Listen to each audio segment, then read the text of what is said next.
Vamos lá, gente, mais uma análise de questão do ENAD, focando um pouco mais aí no de 2017 nos últimos vídeos, por questão de atualidade, né? Vamos fazer uma prova agora em 2019, então o ENAD de 2017 é o que está mais próximo da realidade do modelo de prova que pode cair, então recomendo que estudem mais por ela. Claro, estudar pelas outras também é muito bem-vindo, mas quem tiver tempo de focar em uma só, que seja ela.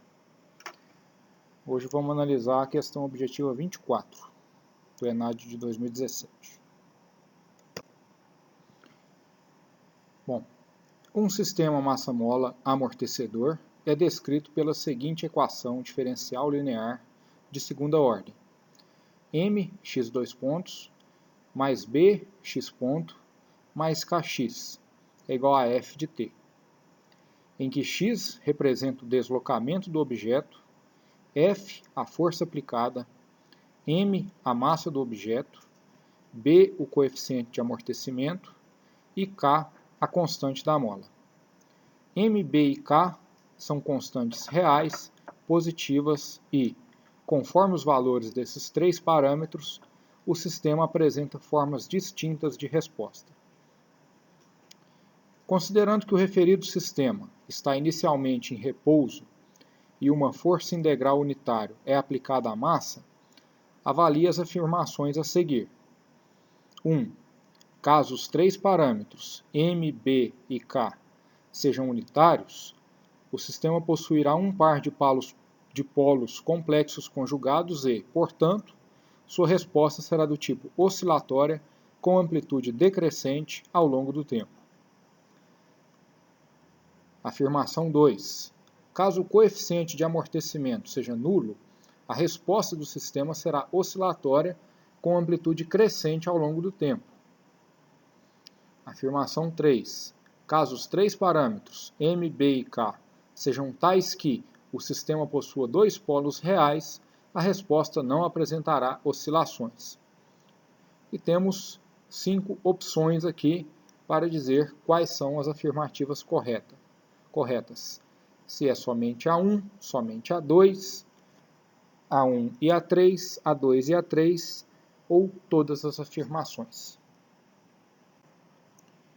Todas as afirmações levam em conta a resposta do sistema ao degrau citado no enunciado do exercício. Essa resposta de um sistema, a resposta dinâmica de um sistema linear, ela tem uma componente transitória, que pode ter oscilações ou não, e tem o regime permanente, que é após essa resposta estabilizar. Se essa componente transitória não se anular ao longo do tempo, ela aumentar ou se manter, temos um sistema instável, que nunca estabiliza em um determinado ponto. Esse sistema, massa-mola-amortecedor, tem sua equação separada aqui. Independente de ser esse sistema ou qualquer outro sistema real, com o modelo matemático eu posso fazer diversas análises nesse sistema. E uma forma de a gente representar esse sistema que facilita muito essas análises é colocar esse sistema no domínio da frequência. Com as condições iniciais nulas, transformar esse sistema do domínio do tempo para o domínio da frequência, ele fica com esse formato.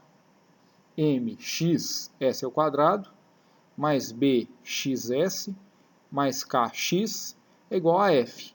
X e f são funções de s agora. E com isso eu consigo analisar a primeira afirmação.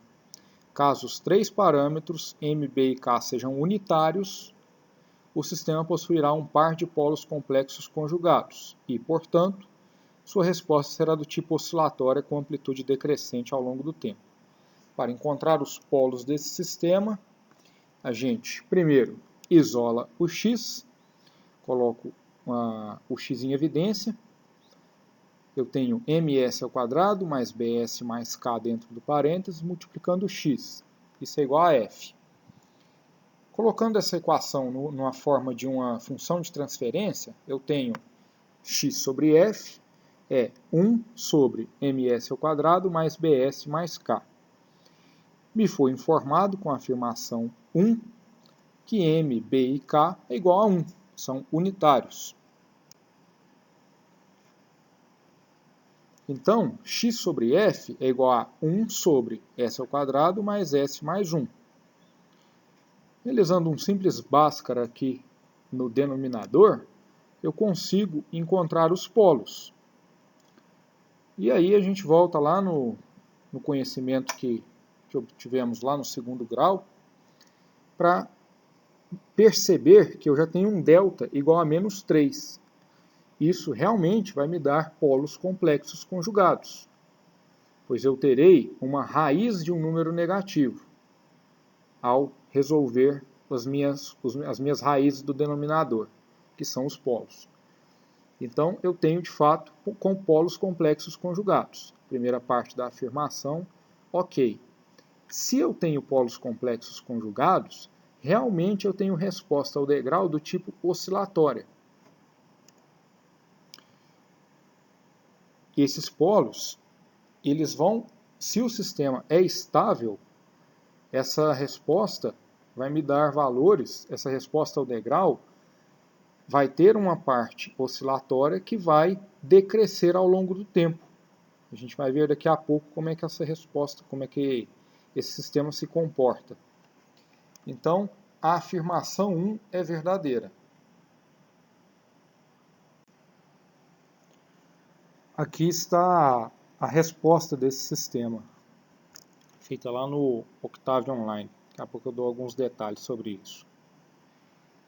O sistema foi declarado e, ao aplicar um degrau unitário a esse sistema, eu tenho a resposta dele, com a componente oscilatória decrescente ao longo do tempo.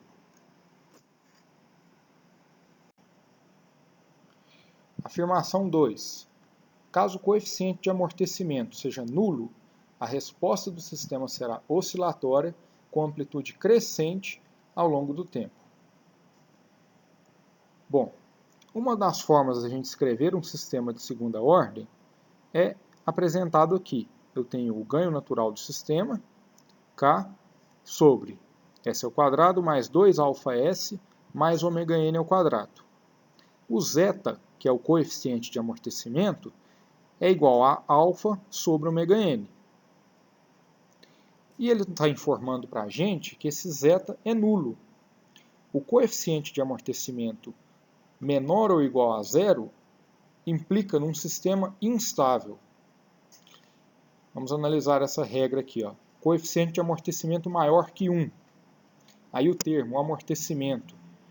Eu tenho, se o coeficiente de amortecimento é maior que 1, basta a gente lembrar do que significa o coeficiente de amortecimento. É o amortecimento da resposta oscilatória do sistema. Então, ele é sobreamortecido quando ele é maior que 1. Esse zeta é maior que 1. O zeta igual a 1 é um sistema criticamente amortecido.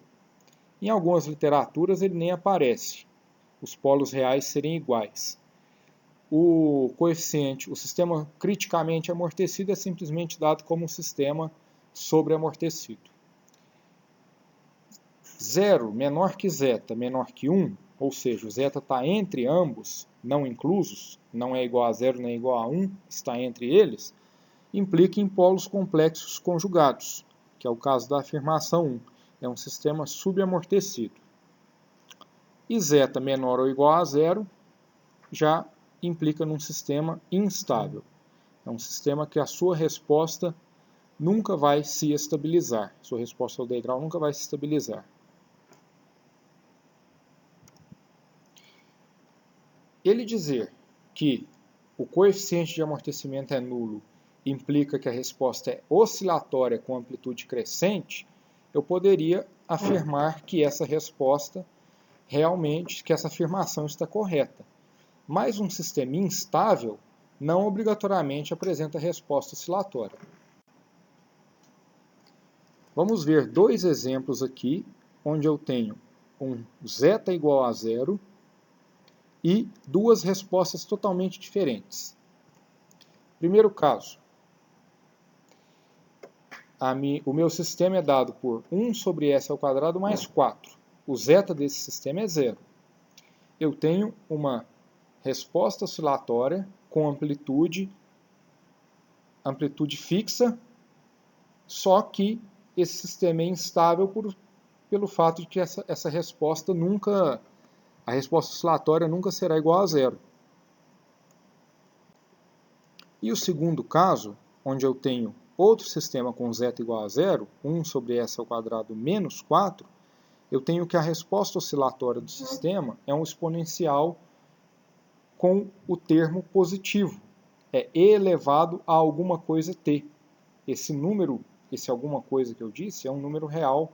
Então, ele não vai zerar essa resposta oscilatória. Ele vai crescer ao longo do tempo, então também caracteriza um sistema instável. Essa afirmação, então, é falsa. A terceira afirmação.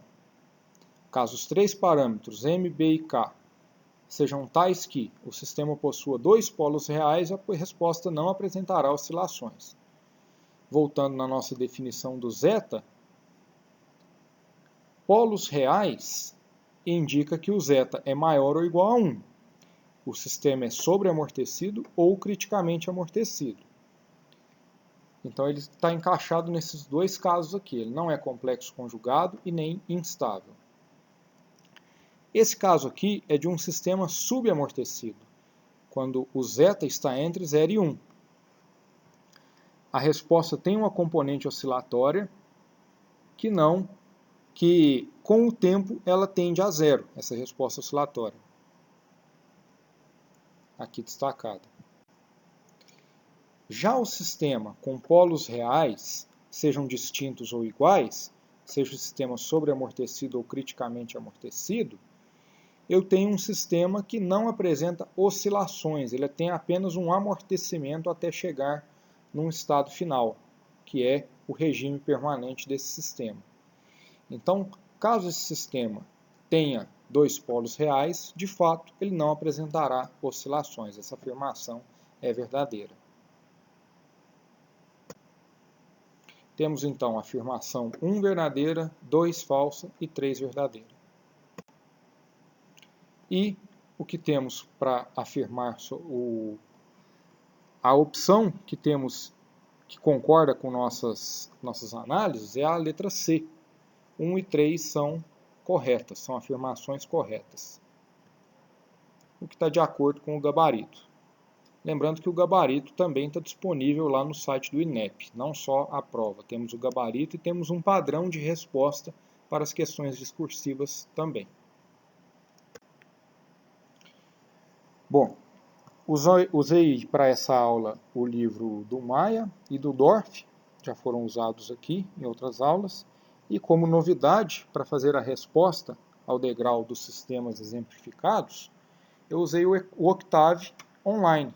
Não precisei instalar o MATLAB nem o Octave no meu computador, usei ele online mesmo. Então o processamento foi todo feito de forma online, sem precisar de programa algum e totalmente gratuito.